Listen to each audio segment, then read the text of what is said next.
Guardi, io non ho notizie ovviamente ufficiali perché a me non è arrivata nessuna comunicazione, apprendo dagli organi di stampa quanto sarebbe accaduto.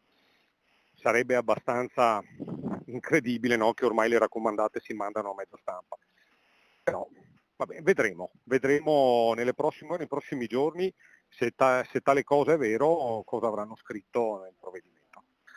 Credo che tutto quello che si sia creato sul discorso di insolvenza, per il quale vorrei ricordare che l'insolvenza va controllata dal 2015 ad oggi, no? Perché poi nascondersi dietro l'ultimo periodo solo perché c'è un congresso in corso è abbastanza incredibile. Bisognerebbe controllare dal 2015 ad oggi a tutti i livelli e su tutte le regioni quello che è successo.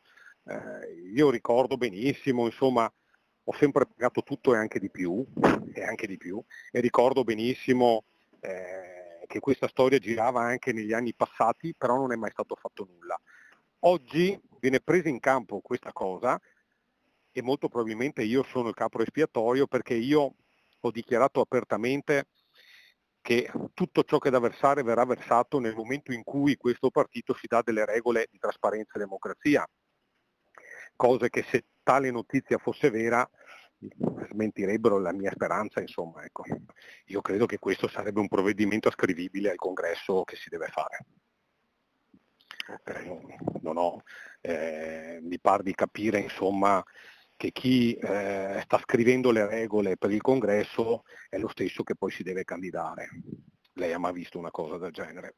Siccome forse io ho detto una verità e allora questa verità deve essere taciuta. Ecco, stranamente queste cose succedono nel momento in cui si deve celebrare il congresso regionale, il congresso nazionale veneto.